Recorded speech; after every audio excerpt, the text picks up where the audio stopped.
There was a little girl who had a little curl right in the middle of her forehead. And when she was good, she was very, very good. But when she was bad, she was horrid.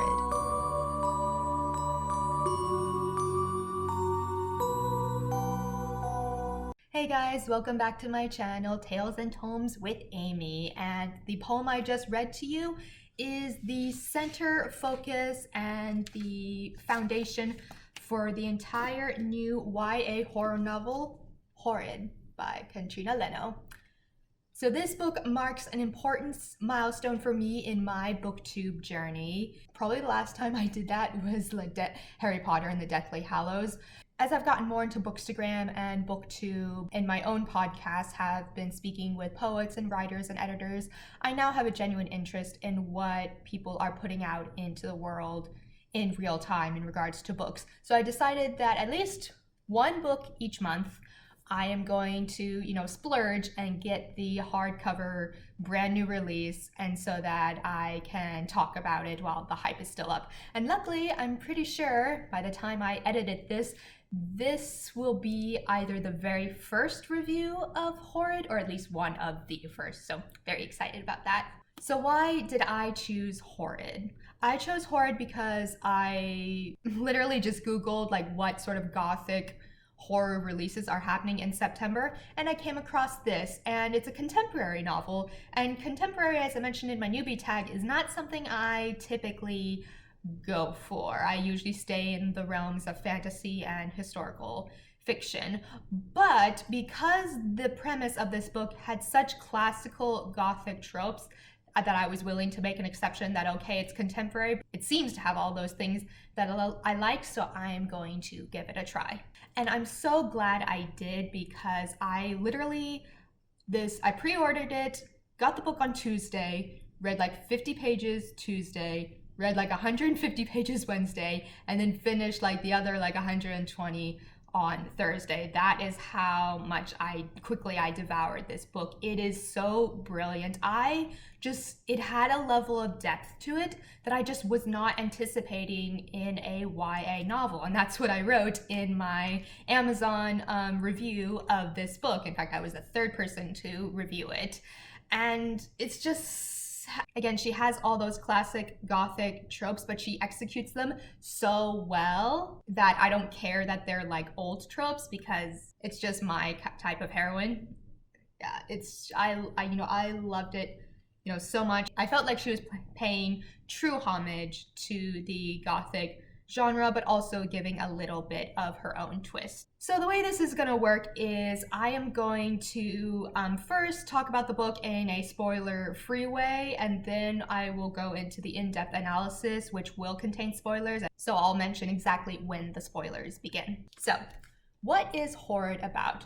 Horrid follows the story of a girl named Jane North Robinson. She was originally from LA, but her father has tragically passed away from a heart attack. And for a variety of reasons, both emotional and a lot of them financial, they've sort of run out of money. The father made some irresponsible financial decisions. They're essentially broke. But Jane's mother, Ruth, short for Ruth Helen, has this dilapidated manor that she inherited back in Maine, where she grew up, the North Manor. And so they decide, the mortgage is paid off, it needs to be renovated and everything, but they decide, financially that is the easiest thing that they can do. And so they pack up, drive across the country from LA to Maine to Ruth's childhood home of North Manor. And of course it is this decrepit house, and strange things start to happen. So it's the whole big question of, is it haunted, is it not, like, is there truly supernatural elements going on, or is Jane just hallucinating, or is Jane not a reliable narrator? So like, those are all the things I eat up about gothic literature. So in my reviews, I like to break it down between plot, characterization, writing, and then world building, if that's applicable. So in regards to the plot, as I mentioned, it does follow a very classic gothic narrative where a close relative of the protagonist has died, in that serves as a catalyst for having to be moved into the dilapidated manor. And again, following the same thing of, these strange apparitions, or are they truly apparitions, all of those things. But she does it in a really nice way that kept me on the edge of my seat. I wasn't like thinking, oh, not this again. I was truly invested in exactly what was happening and just really curious which angle it was going to go down. Is there a ghost, is there not? And then for characterization, I am also going to give this a 5 stars because Jane is, for as simple as her name, and Jane is a very fleshed out character. We get all of her inner turmoil about the death of her father, dealing with flashbacks of her father, and then also flashbacks of other elements of her childhood. And the author gives her a very interesting sort of quirk, a type of addiction that we figure out what it is on the very first page. And the way she presents it, in the very first sentence, I was like, did I read that correctly? So we have a likable protagonist, but also one who has flaws. And then though we have sympathy for her and care about her, we're also wondering what exactly is going on. Is she being completely honest about all that is happening within North Manor? So for the protagonist, one wonderfully done. And then we have, of course, Ruth, who is her mother, which I think her mother was played off very well, her reservation and her seclusion of being in a childhood home that she clearly hated so much and thought she would never have to step foot in again. That whole vibe, comes off really, really well, and it causes, a tension between mother and daughter that would be natural if anyone was forced into those circumstances. And so I'm just really happy with I got invested in the characters, I cared about what happened to them. And then there's writing. I'm going to give it 4 stars. I wasn't expecting anything spectacular just because it's a YA novel, but I really, really liked the style, even though it was kind of simpler. The best way I describe it, I've never had this sentiment when reading a book, but I was reading it and I'm like, this comes across as a dark but whimsical modern fairy tale. This is the type of story I want to read aloud to others on Halloween night. And so I feel even though the tone is whimsical, which kind of makes sense because of the notions of childhood and lost innocence and those sort of things, certainly the writing did not in any way deter me from enjoying the novel. So 4 stars on writing. Alrighty, and now we're gonna move into the finer points of the themes and motifs within Horrid, which of course that will contain spoilers. So if you don't want to be spoiled, you need to stop watching right now. So the first big topic of symbolism that I want to go over with Horrid is the theme of books. Books play a pivotal role in the theme of the book. So we have Jane, and she's a complete and utter bookworm. She loves books so much, but it goes beyond that. She also has her own type of addiction. She is addicted to eating books. And that is how the novel starts with the very first sentence. She couldn't remember the first book she had eaten. So basically, I was doing some research. They call it pica or something. If pica is a very general umbrella term for any sort of disorder where someone is eating something that is either inedible or otherwise inappropriate to eat. And so for Jane, this manifests itself in books, and it's something she starts doing when she's really, really angry.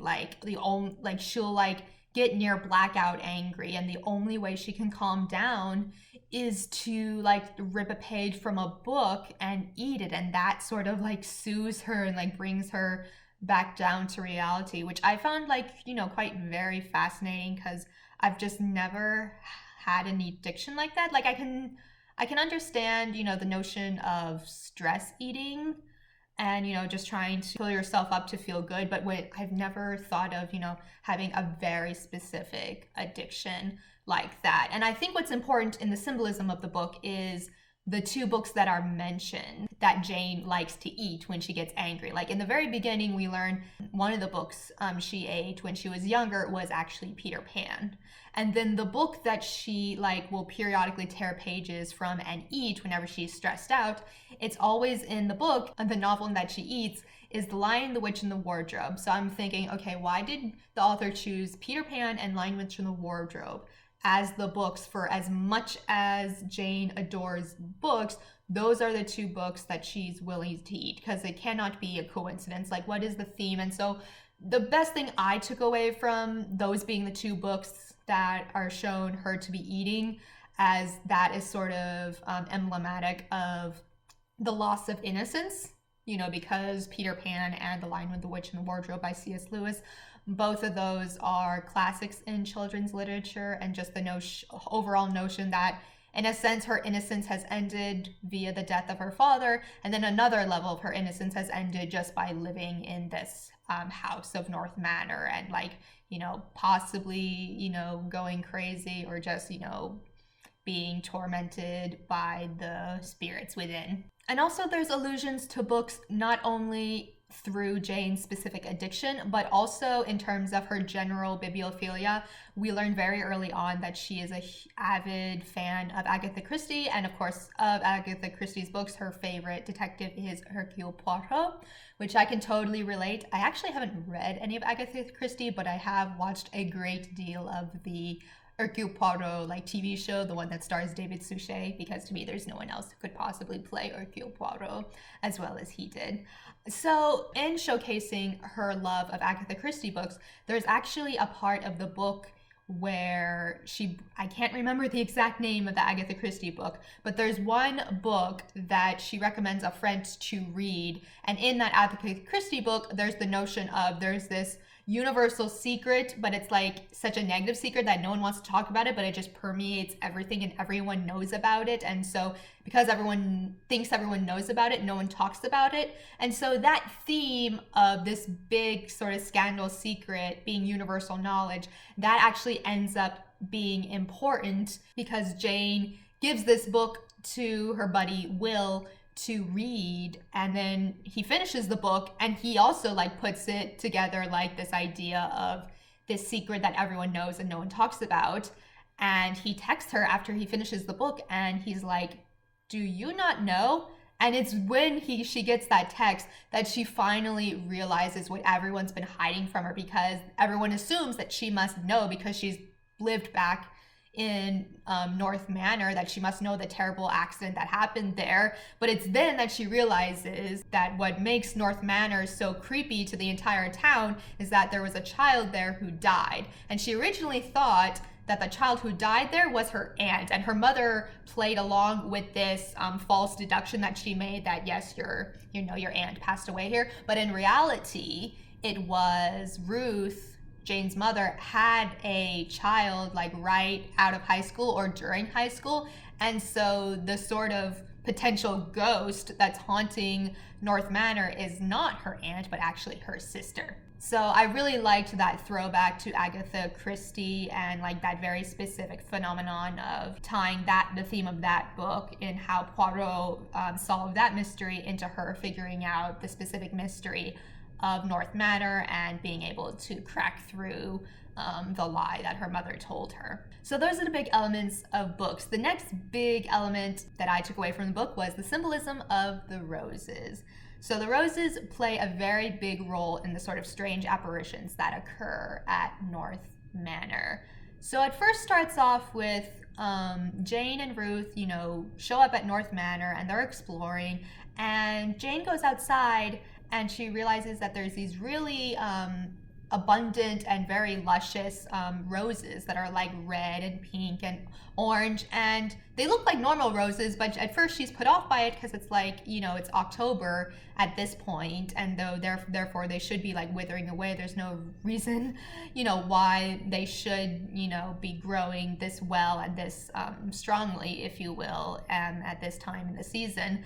And her mom just kind of blows her off about it. It's yeah, whatever. But then Jane finds her mother literally trying to prune the roses and trying to destroy them, and then she goes to destroy them, but then they grow back. And not only do they grow back, but they grow back black.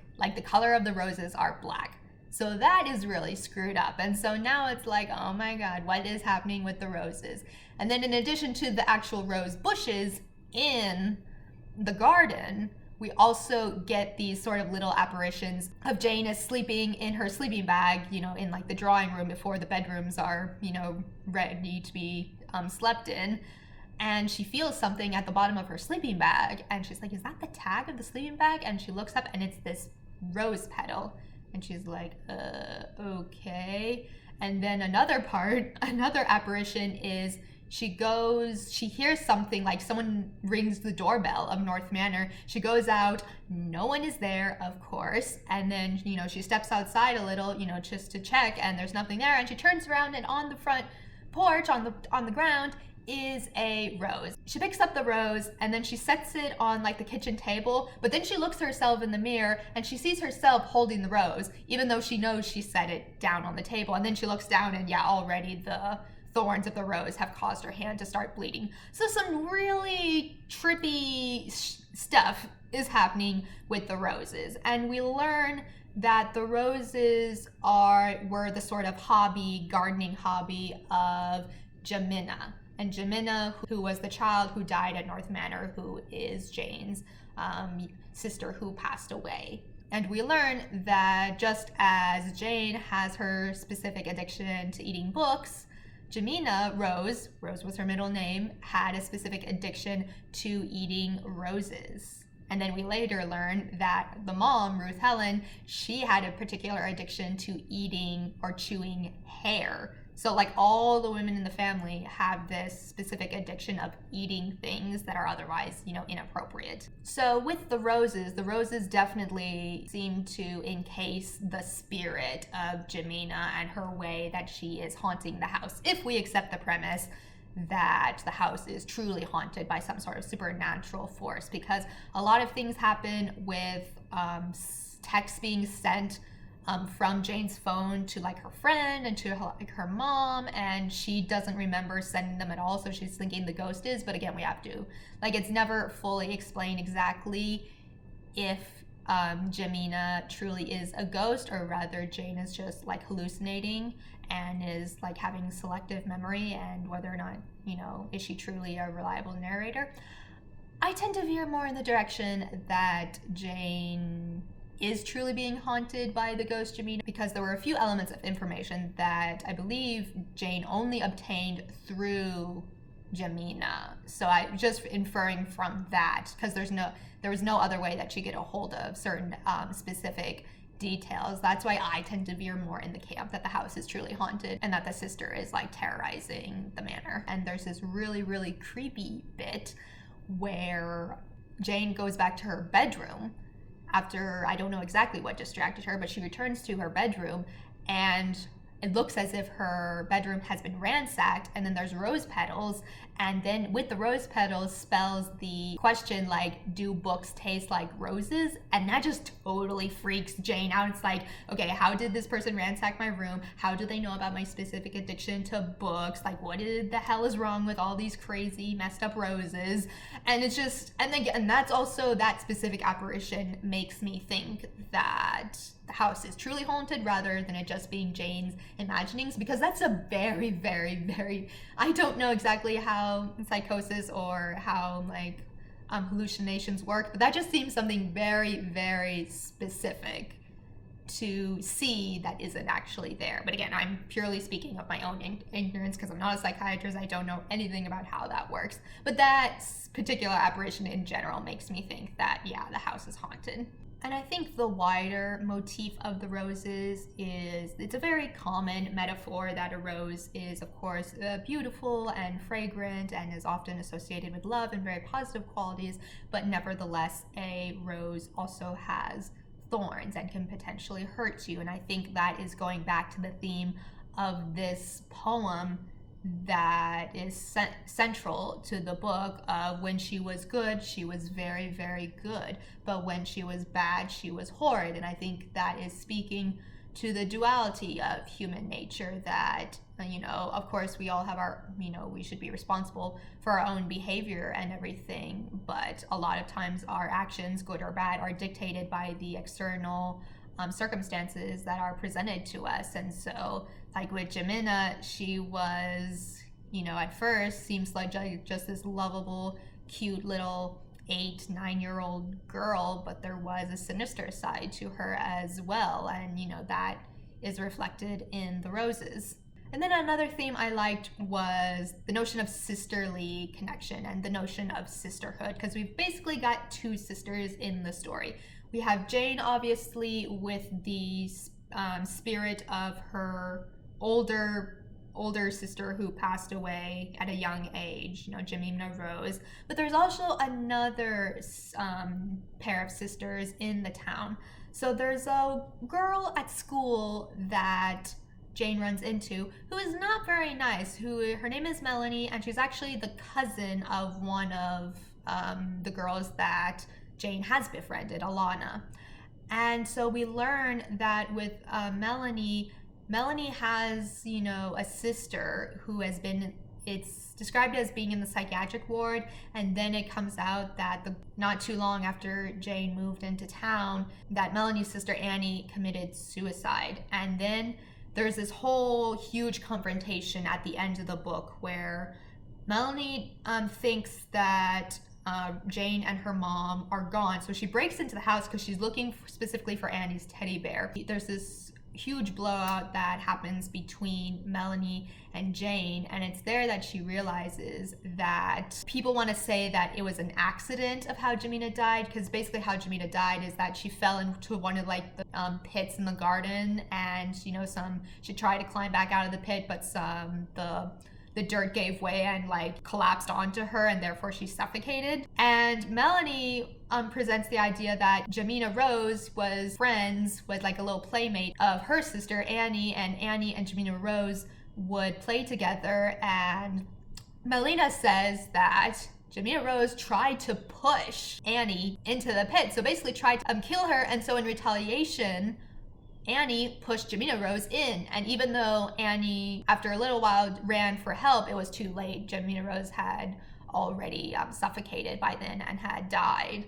And so there's this whole question of, how innocent was Jemina Rose? How innocent was Annie? Because now we have the younger sisters of the different sub-generation now fighting over, who was right, who was wrong, and basically saying that Annie killed Jemina Rose, and Melanie doesn't deny it, and it's just she tried to kill my sister first. I really liked that theme of, I thought Melanie was just going to be a cardboard two-dimensional mean girl, but actually her presence and why she was so nasty and her very specific connection to North Manor ended up being important. And I really liked the confrontation at the end, because literally what happens is Jane goes out into the garden because Melanie has suddenly vanished, and she realizes that Melanie has been buried alive, and she sees her hand kind of sticking out, and it's the way Jane describes it is Jane is being followed by, the ghost of Jemina, and her sister is just